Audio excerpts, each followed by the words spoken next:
Hare Krishna. Prabhuji, Hare Krishna. So, Anor Aniyamsham, Lord Krishna is saying that he is the smaller than the smallest at the Paramatma of each and every living entity. Then he says that he is Sarvasya Dataram. He is bigger than the biggest. He is Karnodaksha Vishnu. In each and every skin pore, one universe is situated. And this cannot be displayed by any person in this world. This is the prerogative of Lord Vishnu alone. Thus, he is bigger than the biggest. And hence, he is Achinti Rupam. At the same time, he is smaller than the smallest and bigger than the biggest. This cannot be done by any ordinary person. That's why he is Achintya Rupam. He is having inconceivable form. And his form is self-revealing. It is independent. It does not depend upon anyone else to reveal him. Aditya Varnam. His form is like the sun. If at all you want to see sun, can you take the help of torchlight? No. We can only see sun whenever he rises in the morning. Similarly, if you want to understand the Lord, it is Lord who decides to reveal the knowledge about himself to a person whom he chooses. We cannot understand about Lord on our own. It is Lord who reveals about himself to us. That's why it is called Aditya Varnam. And where does he stay? Tamasa Parastad.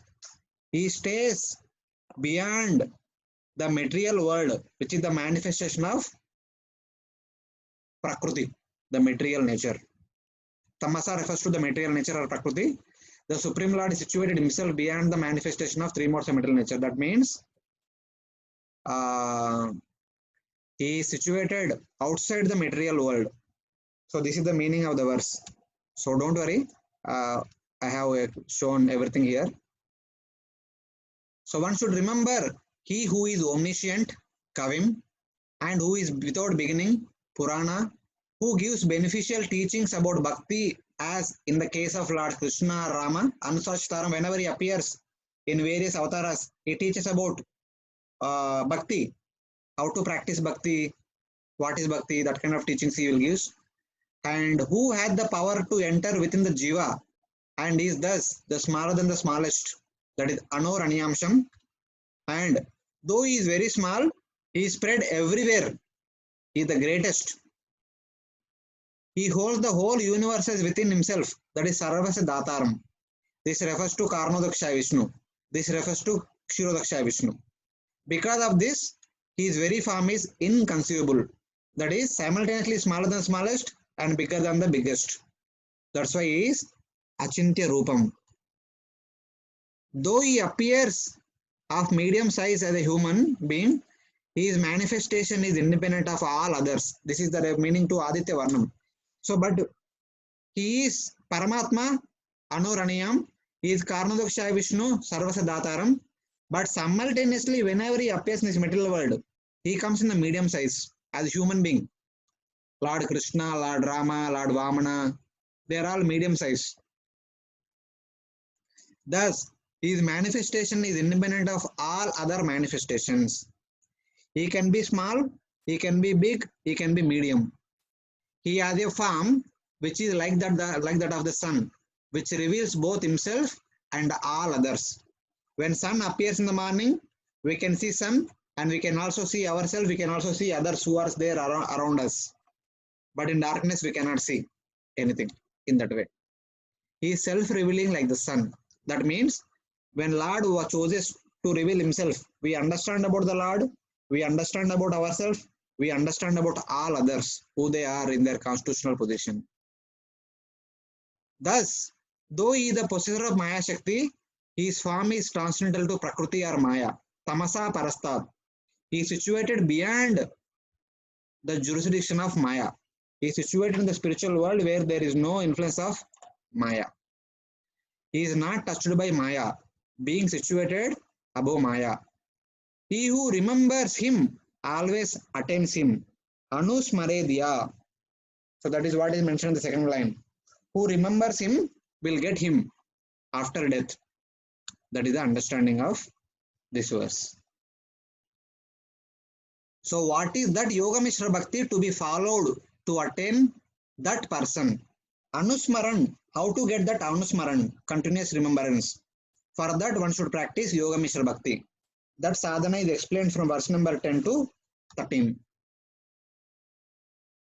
Prayanakale manasachalena bhaktya yukto yoga balena chaiva bruvor madhye pranamavesya samyak satam param purnamupaiti divyam.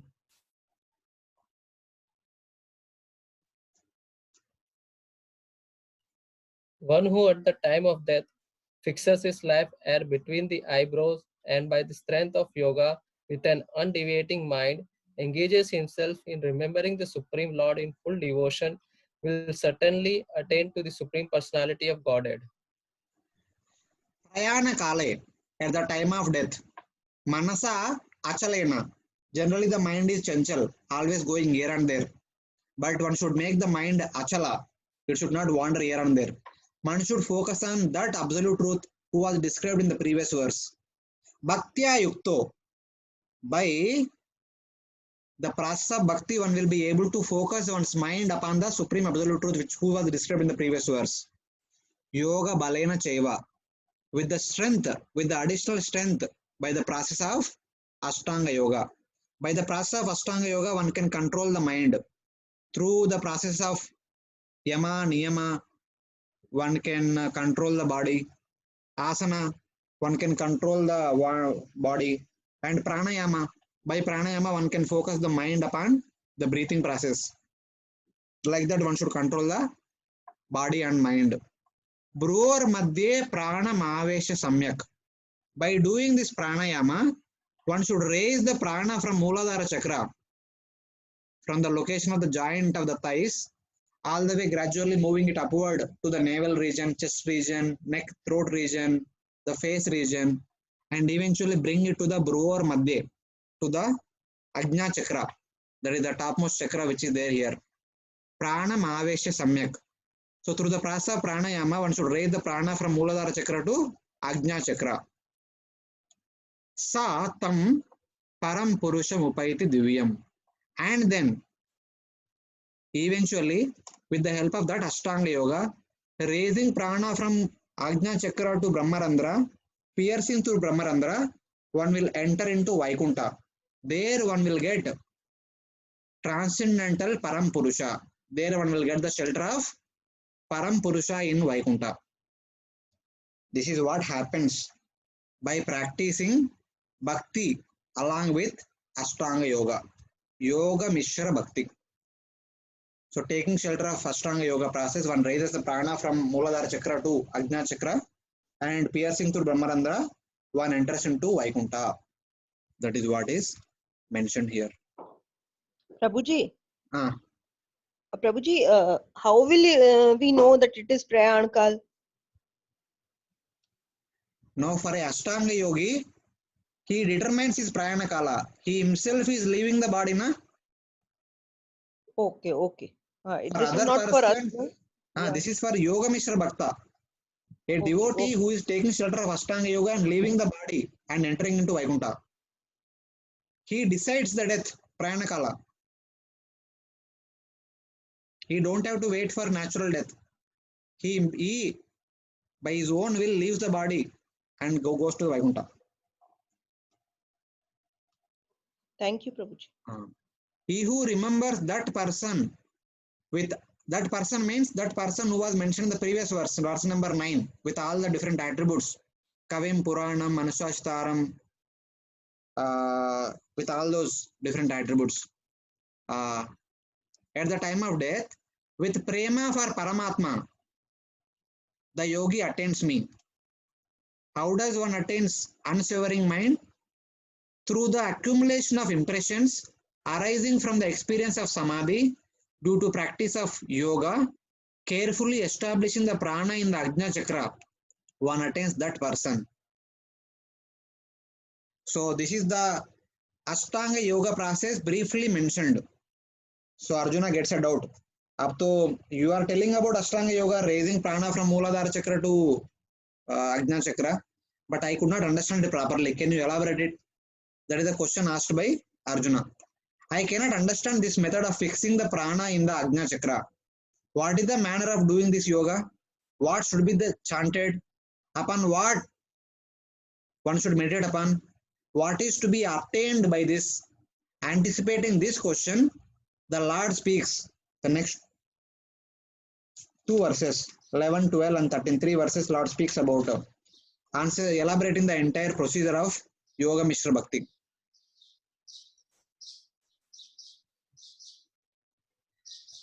Yadaksharam Veda Vido Vadanti Vishanti Yadyatato Vitaragha Yad Icchanto Brahmacharyam Charanti Tatte Padam Sangrahena Pravakshe. Persons who are learned in the Vedas, who utter Omkara, and who are great sages in the renounced order, enter into Brahman. Desiring such perfection, one practices celibacy. I shall now briefly explain to you this process by which one may attain salvation. So he says that Tatte Padam Sangrahena Pravakshami. Tatte Padam. In the previous verse, Lord Krishna told that Satam Param Purusham Upayanti Divyam. They will attain that Supreme Personality of Godhead. Param Purusham. So now we say that Tatte Padam. Now I am going to tell you in brief Sangrahena Pravakshe. I am going to speak to you in brief about that abode and also the process of attaining that abode. I will tell about the process and also I will tell about the goal in brief. So what is the goal? Here the first line talks about the goal. Yad aksharam veda vido vadanti. That goal, that parampadam, the Veda Vido, the people who are the knowers of the Vedas, they call that abode as Aksharam. They call it as Om. They call him as Brahman. The followers of the Vedas, they call him as Om. The people who are practicing Jnana and Ashtanga Yoga, they call him as Om.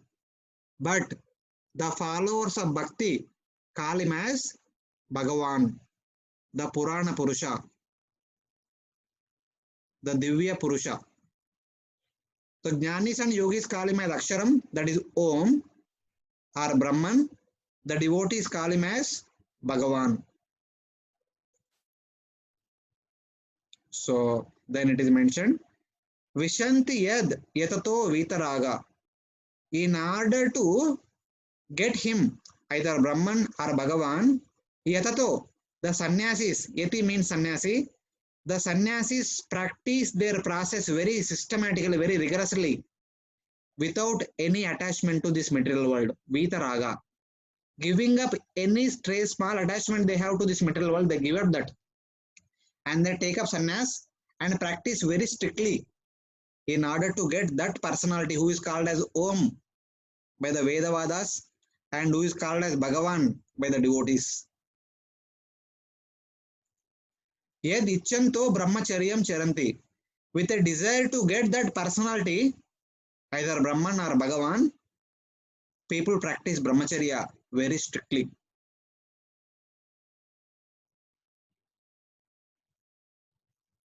So, thus, Lord Krishna in brief, he describes the goal as Aksharam and also the sadhana. The sannyasa and brahmacharya are mentioned here as the sadhana for the Yoga Mishra Bhaktas. And Lord Krishna further continues in the next two verses. More details are mentioned. The knowers of the Vedas say that the syllable Om represents the one indestructible Brahman. The sannyasis have given up ignorance, attain that Brahman full of knowledge indicated by the sound Om by practicing their respective sadhana, Ashtanga Yoga. The students of Brahman, desiring to know this Brahman and its form as Om, follow oaths of celibacy, living in Gurukula. I will speak about what is to be obtained, Padam, along with the method, so that you can easily attain that knowledge. So this is the purpose with which the Lord is speaking. So the people who read Vedas, they call the absolute truth as Om or Aksharam or Brahman, but the devotees call him as Bhagavan. So one simple understanding is when someone call Om, which generally addresses to Brahman. So Om is addressing Brahman. Whenever devotees chant Om Namo Narayana, Om Namo Bhagavate Vasudevaya, or Hare Krishna Mahamantra, that actually indicates Bhagavan aspect. When you say Bhagavan, Bhagavan also includes Brahman and Paramatma. Thus, chanting Om Namo Bhagavate Vasudevaya, Om Namo Narayana, Om Hare Krishna Mahamantra is also indicating to Bhagavan along with Brahman and Paramatma. But chanting Om, it only indicates Brahman. Thus, in the Prabhupada, in the purport, Prabhupada mentioned that chanting Hare Krishna Mahamantra also includes chanting Om. This Prabhupada explains in the purports of the 17th chapter, the last 3 verses, how chanting Hare Krishna also includes chanting Om also. Because chanting Om indicates Brahman, chanting Hare Krishna indicates Brahman, Paramatma and Bhagavan. So that is understanding. Small connection here. Hare Krishna. Yes, Prabhu. प्रभु जी इस वाले जैसे जो लोगों को अक्षर ब्रह्म में जाना है, मतलब इफ दे नो कि Bhagwan contains all three, then why they actually want Akshar Brahm? It is something like, मतलब कि I know I can get more than that but still I want to get less. No, it's not about more or less. It's about one's affection for that particular kind of situation. This person want to be in that situation, in a peaceful existence in the Brahman. Thus, he want to enter into Sahyajya Mukti. He does not want to enter into Vaikuntha, where again there are so many other activities to perform.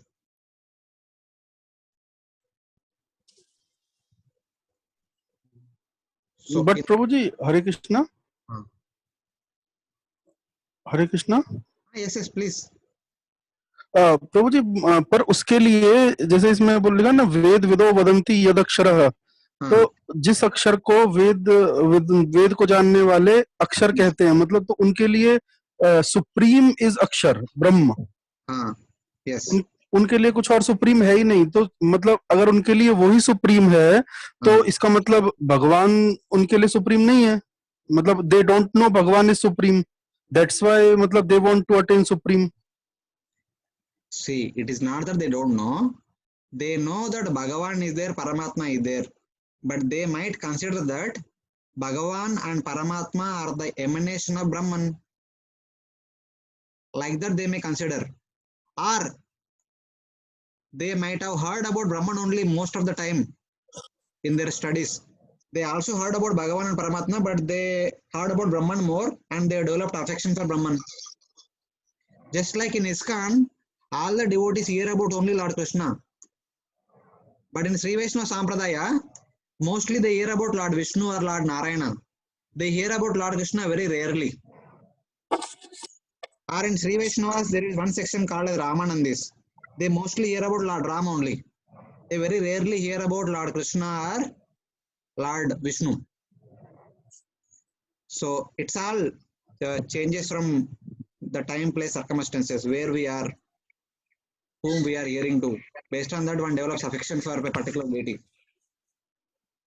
Okay, depending upon association. Yes, yes. Here, these people are taking shelter of the Vedas. So Vedas mainly talk about Brahman only. The Puranas talk about Bhagavan. If you take shelter of Puranas, you will understand about Bhagavan more. If you take shelter of Vedas, you will understand about Brahman more.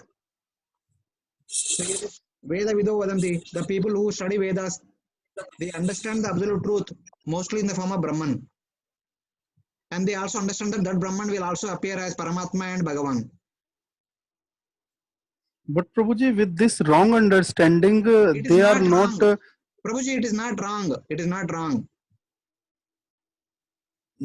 If we say that Brahman is appearing. See, not like that. It is simple understanding, Prabhu. When a person studying 10th class, some people enter into maths group in the intermediate, Some people will enter into science group. Some people will enter into arts group. Some people will enter into commerce group. It Okay. is as per their inclination they select a particular group. Is it wrong? The person who is entering into arts group is doing something wrong? No, Or no, some Prabhuji, is entering into that is engineering? not wrong. The same But way matlab no, here the people have multiple options. They have the right to select whatever they want. no, Prabhuji, I am saying कि assuming Brahman as supreme and considering Paramatma and Bhagwan as Brahman's avatar is not a wrong understanding. It's not a understanding, not wrong understanding. It is like commerce student. He says that without financial control, the jobs of all the engineers and doctors are of no use. Whatever doctors and engineers are doing, it all depends on financial control. And financial control is monitored by a CA. So then commerce is best subject. Is it wrong? No, no, matlab obviously no in that way. Hey, Prabhuji, there is nothing about wrong or right. It is based on one's understanding. One will select a particular goal. So don't get into too much. See, why you are worried about so much that there is No, no, ठीक है no need, Prabhuji. no need to demean anybody. It is about the way they are grown up. They have selected that goal. It's okay. It's up to them. See, Okay, Prabhuji. we are devotees and we should not develop affection for Brahman. You be careful about it. If somebody has affection for Brahman, okay, let them have. No problem. Okay, Prabhuji.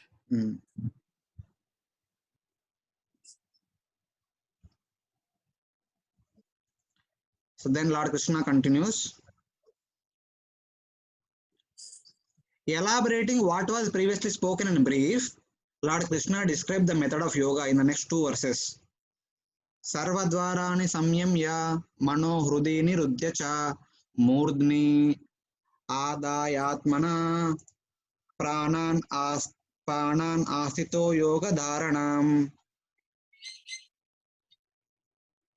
The yogic situation is that the detachment from all sensual engagements, closing all the doors of the senses and fixing the mind on the heart and the life air at the top of the head. One establishes himself in yoga. So here, one second, mute all. So here Lord Krishna says, Sarva dvarani samyamya. Our human body has 9 dwaras. Are basically the 5 dwaras which are acting like the 5 knowledge acquiring senses. So the other dwaras act like the karmendriyas, etc. So closing all the senses. The senses generally engage in external activities, stopping all the external activities. This is means pratyahara.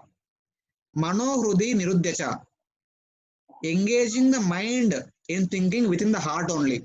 Now mind should not think anything about outside ourselves. All thoughts about outside things should be stopped. The mind should focus within the heart upon Atma and Paramatma. Murdani adaya atmana. One's adaya, one's wealth, one's earning, one's all activities should be focused upon Atma alone. Atma includes Atma and Paramatma also. Pranan astito yoga dharanam. Then controlling prana, raising prana from Muladhara chakra to Ajna chakra, one should focus on meditating upon Paramatma. Yoga dharanam means meditating upon Paramatma from his lotus feet, gradually raising all the way up to lotus face. One should perform dharanam, dharana. In the previous verse talks about yama, niyama, asana, pranayama. Now in this verse it talks about pratyahara. Sarvadvarani samyamya manoridinutata means pratyahara. And then these 2 lines talks about dharana. And murdini adaya atmana pranan astito yoga dharanam. One should constantly meditate upon Paramatma who is there within one's heart. This is the stage of dharana.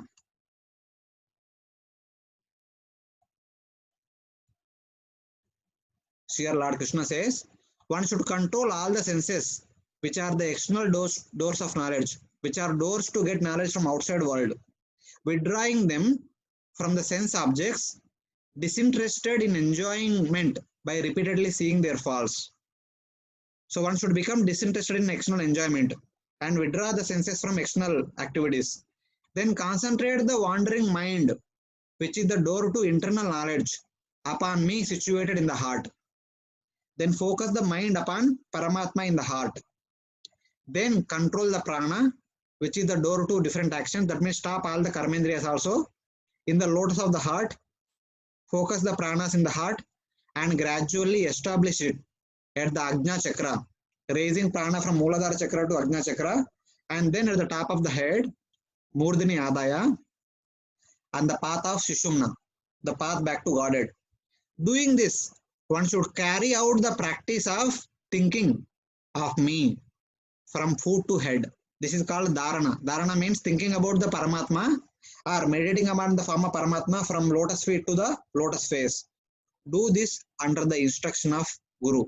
Do all this as instructed by a bona fide Guru, not on your own. So that is what is mentioned here. So by following this Yoga Mishra Bhakti, one attains the Supreme.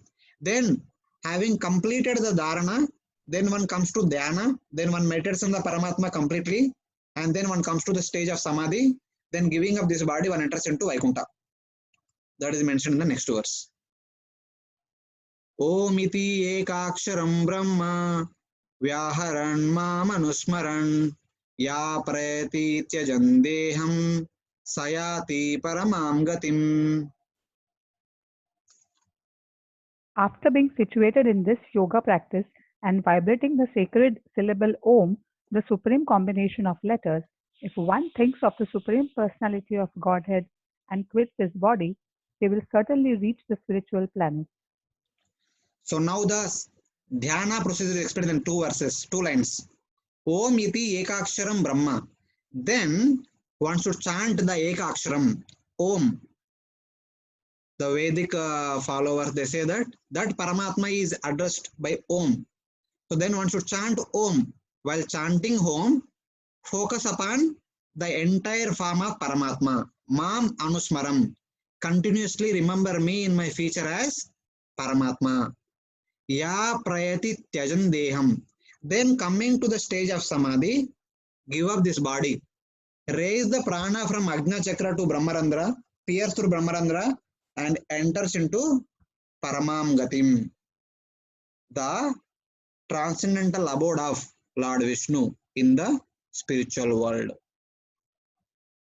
By chanting Om, by meditating upon Paramatma, raising prana from Ajna Chakra to Brahmarandra, piercing, leaving this body, Tyajan Deham, giving up this body, Sayati Paramam Gatim, that person enters into Param Gatim, into my transcendental abode. One should pronounce internally Om, the chief sound which is indestructible, representing Brahman. Then one should meditate upon me, Paramatma, indicated by that sound. Meditating in this way, when one departs, giving up the body, one attains liberation in the form of attaining my planet, Salokya, Paramam Gatim. This Yoga Mishra Bhakta will enter into Vaikuntha, getting either Sarishti or Salokya Mukti. He does not get Samipya or Sarupya Mukti, because he only desire to get Mukti. He gets Mukti in Vaikuntha, with all the opulence of Vaikuntha in the same Loka, Salokya and Sarishti. That is Paramam Gatim for him. So that is what is indicated here. So this is the destination of a Yoga Mishra Bhakta. Having mentioned about Yoga Mishra Bhakta, one gets a doubt. Then what will happen to devotee? How a devotee will get perfection? How a devotee will attain the Supreme Lord? That is mentioned in the next verse, verse number 14th. The Yoga Mishra Bhakta will get only Salokya or Sarishti Mukti. And a Bhakti Mishra Yogi, a Ashtanga Yogi with little bit Bhakti, when he attains perfection, he will get Sayujya Mukti primarily and Sarishti Mukti secondarily. So now the pure devotee's perfection is being described in the verse number 14 onwards. Having spoken of Karma Mishra Bhakti for those desiring fulfillment of their desires in 716, and Moksha Kama Bhakti in 729, and Yoga Mishra Bhakti in 8, 9 to 13, for those desiring liberation alone. These people only desire liberation. Salokya or Sarishti. Now, the Karma Mishra Bhaktas, the Moksha Kama Bhaktas, or Jnana Mishra Bhaktas, or Yoga Mishra Bhaktas, they only desire liberation in the Vaikuntha. Thus, they will get Salokya or Sarishti. Now, the Lord speaks of Kevala Bhakti, the best Bhakti, devoid of any material tinge. And these devotees are described from 14 to 22. Ananya Cheta Satatam Yomam Smarati Nityasa Tasyaham Sulabha Partha Nitya Yuktasya Yogina. For one who always remembers me without deviation, I am easy to obtain, O son of Pritha, because of his constant engagement in devotional service. So this verse, Lord Krishna talks about the Ananya Bhaktas, that devotee. Yogina refers to that devotee. Ananya Cheta, his consciousness, he is not attracted to Swarga or Saijya Mukti or the opulence in Vaikuntha. His consciousness is only focused upon service to Supreme Personality of Godhead. And thus, Satatam Yomam Smarati Nityasa. He always remembers me. He always meditates upon me. Every day. Always. Nityasa refers to every day. Satatam means throughout the day. This person 24 hours a day continuously meditates upon Supreme Lord without any meditation to any other goals, Swarga, Brahman, or Vaikuntha opulences. He is only interested in serving the Supreme Lord. Thus, he cultivates this desire, Nitya Yuktasya, with a desire to become Lord's servant, that is Dasya, or Lord's friend, Sakya, or Lord's parent, Vasalya, or Lord's lover, Madhurya. Cultivating these four desires, he performs Ananya Bhakti. And that devotee, Tasya Aham Sulabha Partha. I will be obtained by such devotee very easily. For him, I will be easily obtained.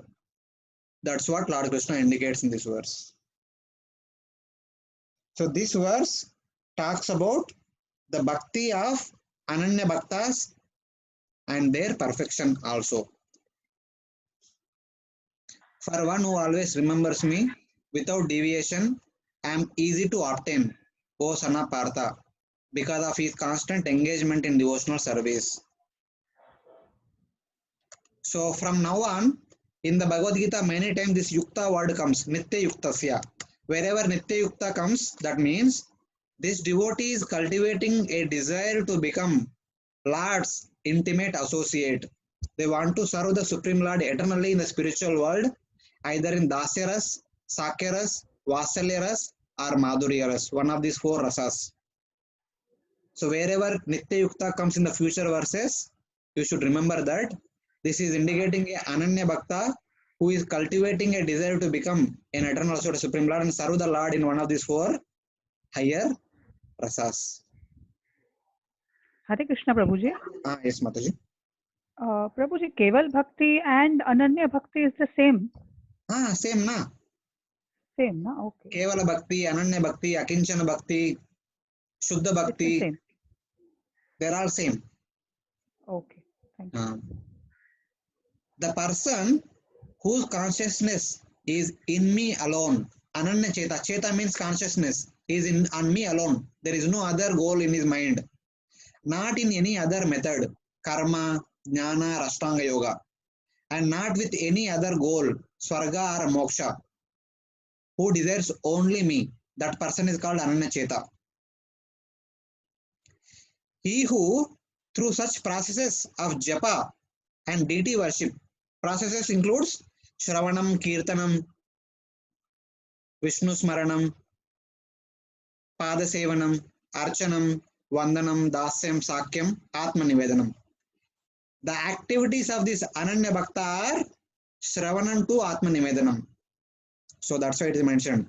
He who through such process as japa and deity worship continuously, daily, without regard for time, place, person or purity, remembers me as Yashodanandan, who also appears in this world as Lord Narsimha, as Lord Rama. It is not that everyone has to remember Yashodanandan alone. Some can remember Lord Rama also, some can remember Narsimha also, some can remember Madhuradish, some can remember Dwarakadish also. The only dear object. Such a person easily attains me, who am aware of his or her affection for me. He or she attains me very easily, not encountering the difficulties that are encountered by the followers of karma, jnana, yoga, etc. So I will make myself available to them very easily. So in that way. So this is how Lord Krishna speaks about the process and perfection of the Ananya Bhaktas. Tasya, though he attains me, I am the cause or the doer of his attainment. He is not the agent.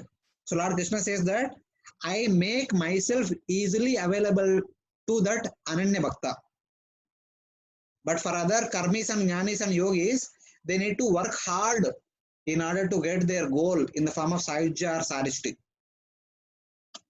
I cannot tolerate the separation from him and thus will show myself to him, Aham Sulabha, because I destroy the obstacles and I perfect his sadhana.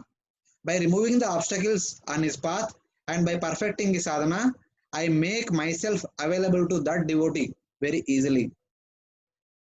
So that is what is indicated here. Yam evaisha vrunute tena labhyas tassaisha atma vrunute tanuswam. The Lord is attained by that person alone whom the Lord chooses. He reveals his own form to that person alone whom he chooses. This is a verse from Mundaka Upanishad. Lord cannot be revealed himself, cannot reveal himself to each and every person. It is only that person whom he chooses. That person only gets the complete understanding of the Supreme Lord. Dadami buddhiyogantam enamam upayantite. I give the devotee the means by which he attains me. For he always desires future union with me. For that devotee always desires future union with me. In Dasya, Sakya, Vasalya or Madhurya. So devotee want to serve the Lord eagerly and Lord also want to accept the service of that devotee very eagerly. Thus Lord takes him to spiritual world by removing all the obstacles on his path. So that is what is indicated here. So thus a pure devotee never want to forget the Supreme Lord and the Supreme Lord also never want to stay away from that pure devotee. So Lord takes that pure devotee to his own abode. That is indicated in this verse. So now question comes. What is the result for a person who has attained this stage? And what happens to the person who attains you? Then what will happen to you with that person, that devotee? Lord Krishna says, Mam